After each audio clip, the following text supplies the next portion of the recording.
Halo, perkenalkan, nama saya Cecilia Ketavienda Putri, NIM D10111171016.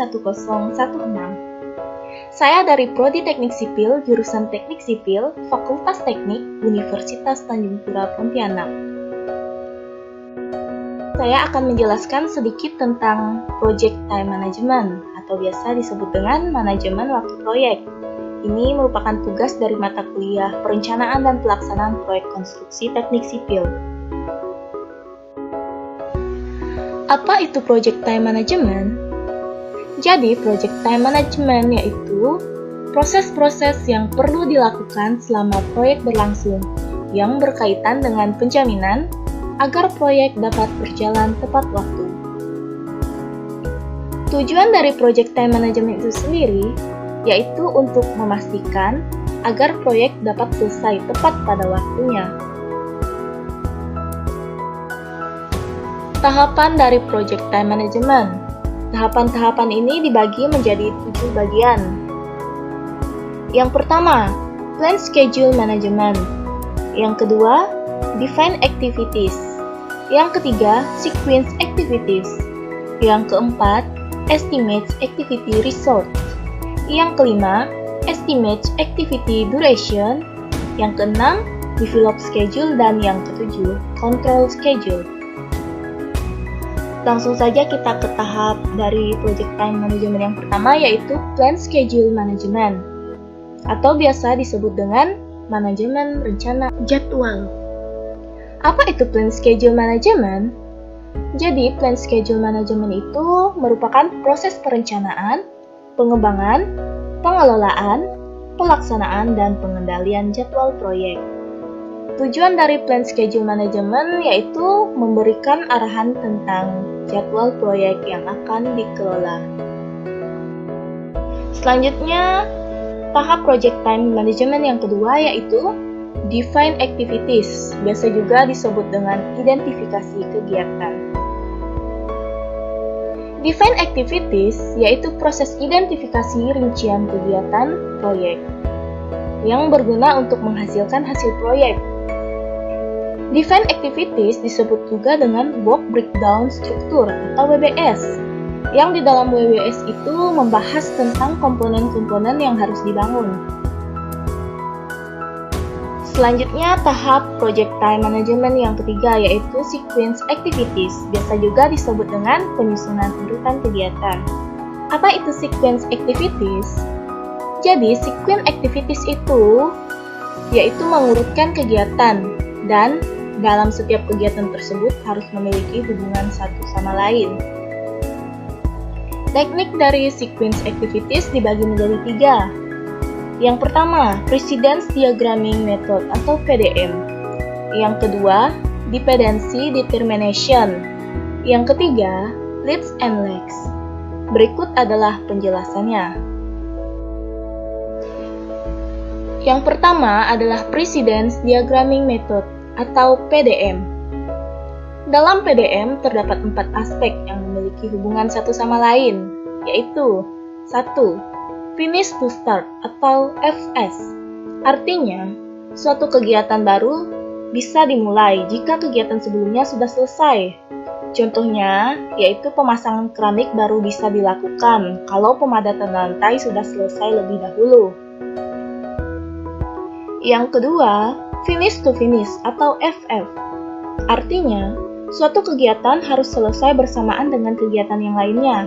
Contohnya, pemasangan keramik harus selesai bersama dengan memonitor pemasangan keramik tersebut. Artinya, pemasangan keramik dan memonitor itu harus sama-sama selesai dalam waktu yang sama. Yang ketiga, Start to Start atau SS. Artinya, suatu kegiatan dimulai bersamaan dengan kegiatan yang lainnya. Contohnya, pemasangan keramik dimulai bersamaan dengan memonitor pemasangan tersebut. Jadi start to start ini misalnya tuh kita memasang keramik. Jadi memasang keramiknya tuh harus bersamaan mulainya dengan memonitor. Selanjutnya yang keempat, Start to Finish atau SF. Artinya, Suatu kegiatan dimulai ketika kegiatan lainnya sudah selesai. Contohnya, pemadatan lantai harus selesai dahulu, baru kita bisa melakukan pemasangan keramik. Selanjutnya, teknik yang kedua yaitu dependency determination, atau biasa disebut juga dengan penentuan ketergantungan, dibagi menjadi 4. Yang pertama, mandatory dependencies, yaitu ketergantungan alami di dalam proyek, disebut juga dengan hard logic. Yang kedua, discretionary dependencies, yaitu ketergantungan proyek yang ditetapkan oleh tim, disebut juga dengan soft logic. Yang ketiga, external dependencies, hubungan proyek dengan non-proyek. Dan yang keempat, internal dependencies, yaitu hubungan antara kegiatan proyek. Dan teknik yang ketiga yaitu leads and lags. Yang pertama, leads, biasa juga disebut dengan awal, yaitu hal yang diharapkan untuk mencapai sebuah hasil akhir proyek yang ingin dicapai. Kemudian yang kedua, lags, biasa disebut akhir juga, yaitu hasil akhir dari kegiatan proyek.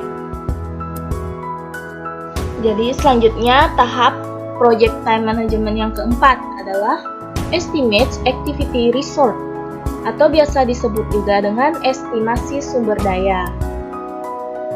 Apa itu estimate activity resource?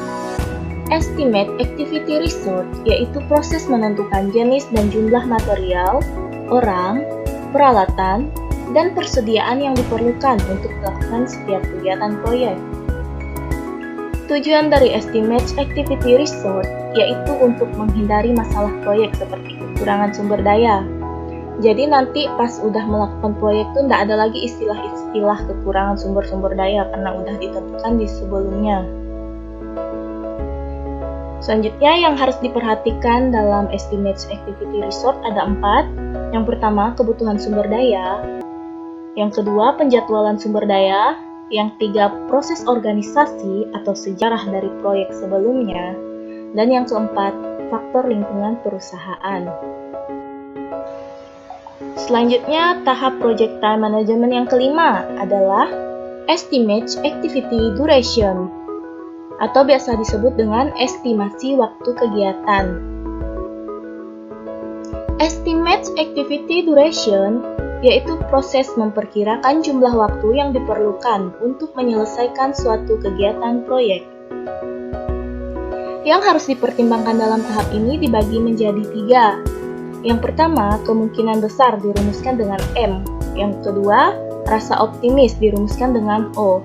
Yang ketiga, rasa pesimis dirumuskan dengan P. Dari pertimbangan-pertimbangan tersebut, kita dapat merumuskan jumlah P ditambah 4 jumlah M ditambah jumlah O dibagi 6. Maka dari rumus tersebut kita bisa memperoleh durasi waktu yang diperlukan untuk kegiatan proyek tersebut. Selanjutnya tahap project time management yang keenam yaitu develop schedule, atau biasa disebut dengan penyusunan jadwal. Apa itu develop schedule?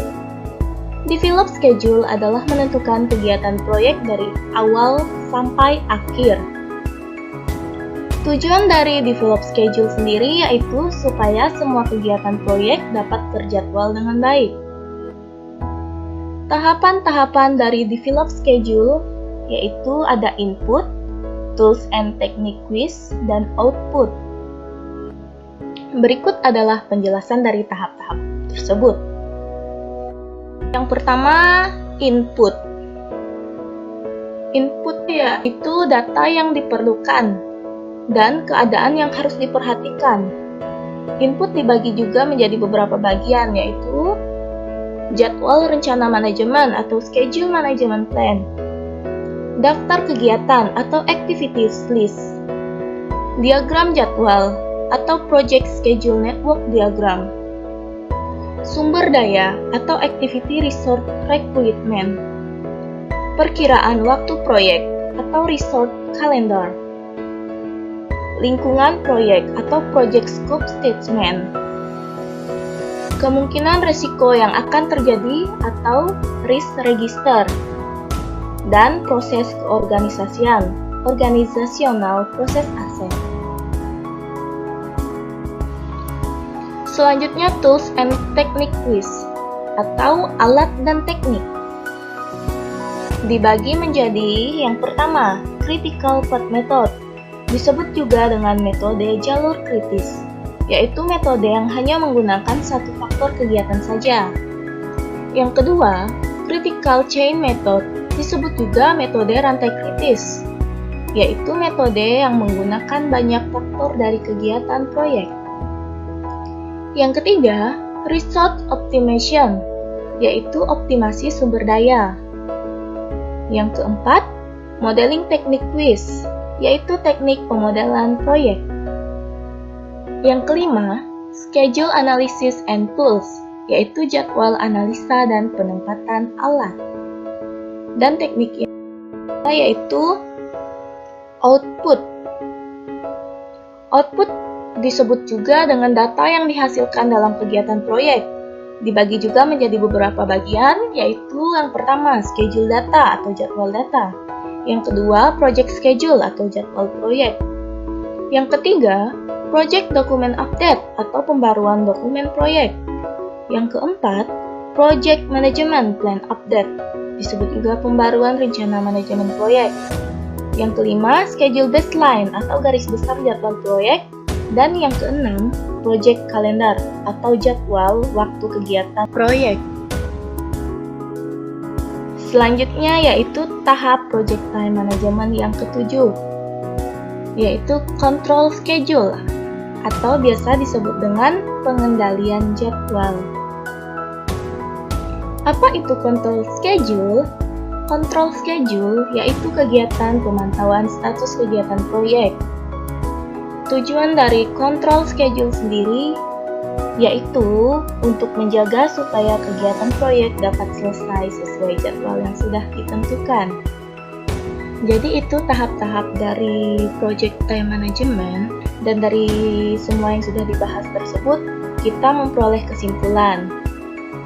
Kesimpulan yang pertama, project time management atau manajemen waktu proyek yaitu proses-proses kegiatan proyek yang perlu dilakukan untuk memastikan proyek selesai tepat pada waktunya. Kesimpulan yang kedua yaitu inti-inti dari tahapan project time management. Yang pertama, inti dari plan schedule management yaitu untuk memanajemen rencana jadwal. Yang kedua, inti dari define activities yaitu untuk mengidentifikasi kegiatan. Inti dari sequence activities yaitu penyusunan urutan kegiatan. Yang keempat, inti dari estimates activity resource yaitu untuk mengestimasi sumber daya. Dan yang kelima, inti dari estimates activity duration yaitu untuk mengestimasi waktu kegiatan. Yang keenam, inti dari develop schedule yaitu untuk menyusun jadwal proyek. Dan inti yang ketujuh dari control schedule yaitu untuk pengendalian jadwal. Sekian penjelasan tentang project time management dari saya. Terima kasih atas perhatiannya.